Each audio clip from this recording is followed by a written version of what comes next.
ان کی زندگی میں بھی پھال دکھاتا ہے. مجھے یاد آ گیا, مفتی صاحب چونکہ بیٹھے ہوئے ہیں, یہ بھی غلام رسول سعیدی صاحب کے شاگرد ہیں. 22 مارچ 2007 کو میری ملاقات ہوئی جب غلام رسول سعیدی صاحب سے. کئی گھنٹے میں نے ان کے ساتھ گزارے, کیونکہ میں نے شرح صحیح مسلم پڑھی تھی تو میں بڑا فین تھا. جب ان کو پتہ چلا تو بلا لیا انہوں نے کمرے میں. مفتی منیب صاحب بھی ان دنوں جیو پہ پروگرام وہ کر رہے تھے, عالم آن لائن. مجھے یاد ہے ڈاکٹر عامر لیاقت کا وہاں فون آیا, اس وقت رویت ہلال کمیٹی کے چیئرمین بھی. تو پہلے 40 منٹ مفتی منیب صاحب کے ساتھ ہوئی گپ شپ. انہیں پتہ چلا یہ اٹامک انرجی میں جاب کرتے ہیں اور آئے ہوئے ہیں یہاں پہ. کافی گپ شپ ہوئی توحید کے حوالے سے. مفتی صاحب کے الفاظ تھے, کہتے ہیں یار میں تو اب محفل نعت میں جانا بھی چھوڑ گیا ہوں. مفتی منیب صاحب کے الفاظ. میں نے کہا کیوں؟ کہتے ہیں دیکھو شرکیہ الفاظ میں یہ نعتیں پڑھتے ہیں, خدا کا پکڑا چھڑائے محمد, محمد کا پکڑا چھڑا کوئی نہیں سکتا. یہ مفتی منیب صاحب کے الفاظ ہیں. میں اتنا خوش ہوا کہ یار اتنا بڑا بندہ توحید کے بارے میں سینسٹیو ہے, اس فرقے کا جو کہتا ہے کہ شرک ختم ہی ہو گیا ہے. کہتے ہیں اب یہ دیکھو, مطلب یہ اللہ اور رسول کا, بلکہ انہوں نے جملہ بولا یہ شان الوہیت اور شان رسالت کا تقابل کروا رہے ہیں. پھر کہتے ہیں شعر پڑھتے ہیں جی ہمیں قبر کے عذاب سے نہ ڈراؤ, قبر میں مصطفیٰ آئیں گے. کہتے ہیں کتنی گستاخی ہے بھی, قبر کے عذاب سے مصطفیٰ نہیں تو ڈرایا ہوا ہے. تو یہ آپ نبی الاسلام کو کہہ رہے ہو کہ ہمیں عذاب قبر سے نہ ڈراؤ کہ نبی آئیں گے قبر میں. تو پھر اس کے بعد غلام رسول سعیدی صاحب سے ملاقات ہوئی. رات بھی ادھر ہم نے گزاری, صبح ہماری فلائٹ تھی. تو کافی ڈسکشن ہوئی. اس میں میں نے چند ایک باتیں ان سے ڈسکس کی. اس وقت ایک بات ان سے بڑی حیران کن ڈسکشن ہوئی جب باپا جانی کے حوالے سے. تو انہوں نے بہت سخت لفظ استعمال کیے ان کے بارے میں. خیر وہ شرح صحیح مسلم میں بھی لکھے ہوئے انہوں نے دعوت اسلامی کے بارے میں. میں نے کہا آپ کی آواز کون سنے گا, ان کے تو لاکھوں مرید ہیں اور آپ ان کے بارے میں یہ جملے بول رہے ہیں کہ یہ ان کے اندر مسئلے ہیں. اور تو کہتے ہیں یار ہم تو بس بتا ہی سکتے ہیں نا لوگوں کو, باقی تو آپ کی بات ٹھیک ہے, ہم پبلکلی تو یہ بات نہیں کر سکتے. بل میں نے تو شرح مسلم میں لکھ دیا. تو میں نے کہا معذرت کے ساتھ میں اگر ایک بات کروں, آج آپ کو تو کوئی نہیں جانتا لیکن ان کے ماننے والے تو ملینز میں ہیں. تو عین ممکن ہے کہ جن بزرگوں کو آپ بہت بڑا بنائے ہوئے ہیں وہ بھی اپنے زمانے کے باپا جانی ہو, اور اس زمانے کے غلام رسول سعیدی جو ہیں وہ بیچارے کونے کھدروں میں ابن تیمیہ کی طرح بیٹھے ہوئے ہوں گے, اس ڈر سے کہ گدھے پہ بٹھا کے پورے شہر میں پھرایا جائے گا, اور ہم انہیں بزرگ مانتے ہوں. تو کبھی آپ کو وسوسہ آیا ہے؟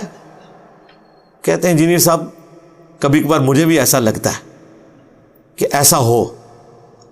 تو دوسری بات میں نے ان سے ڈسکس کی. میں نے کہا یہ آپ نے اتنا پیارا لکھا ایاک نعبد و ایاک نستعین, اور اینڈ پہ آپ نے لکھا کہ نہیں مانگنا تو اللہ سے چاہیے لیکن اگر کوئی غیر اللہ سے بھی مانگ لے, اور وہ ساری وہ جو غیر مستقل بذات اور وہ عطائی ذاتی کے فرق تو جائز ہے. میں نے کہا یہ کیا ضرورت تھی؟ حدیث آپ ترمذی کی لکھ رہے ہیں کہ اے ابن عباس جب بھی مصیبت پریشانی ہو صرف اللہ ہی کو پکارنا, یہ آپ اس سے رزلٹ نکال رہے ہیں. تو سعیدی صاحب کہنے لگے کہ انجینئر صاحب میں نے پہلے یہ لکھا تھا کہ غیر اللہ سے استعانت کرنا ناجائز ہے, لیکن بریلوی علماء وفد بنا کے میرے پاس آ گئے. انہوں نے کہا حضرت آپ اتنے بڑے عالم ہیں, یہ تمہارے فرقے کا نقصان ہو جائے گا. تو پھر انہوں نے مجھ سے چینج کروایا. یہ ان کے الفاظ ہیں. تو کہتے ہیں میں نے بس کسی درجے تک تو کیا ہے نا کہ میں لکھ دیا جائز ہے لیکن یہ کرنا نہیں چاہیے.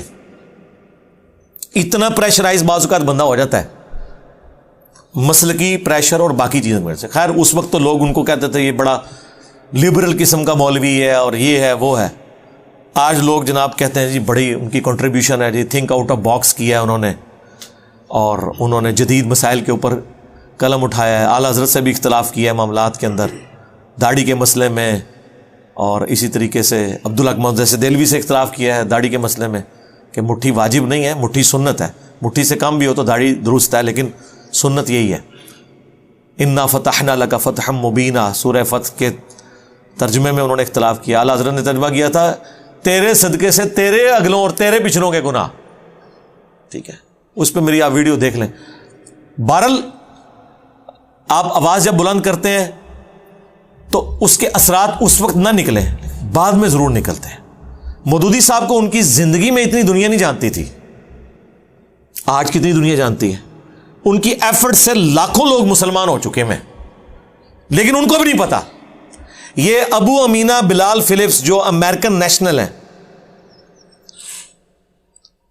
کیتھولک کرسچن تھے، ایتھیسٹ ہوئے، بعد میں مولانا مودودی کی ایک چھوٹی سی کتابچی پڑھی انہوں نے فائنینشل سسٹم آف اسلام کے اوپر، مسلمان ہو گئے، سعودیہ آئے، عربی میں ڈپلومہ کیا، حدیث میں پی ایچ ڈی کی، ٹھیک ہے۔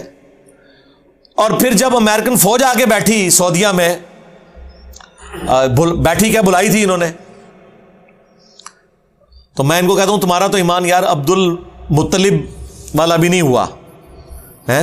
انہوں نے بھی کہا تھا کہ اللہ اپنے گھر کی حفاظت خود کرے گا، تو بہرحال اس میں ظاہر فوجیوں کے لیے کرنے کا کام نہیں، نہ اس زمانے میں کوئی سینما، نہ کوئی ایسی فیسلٹیز۔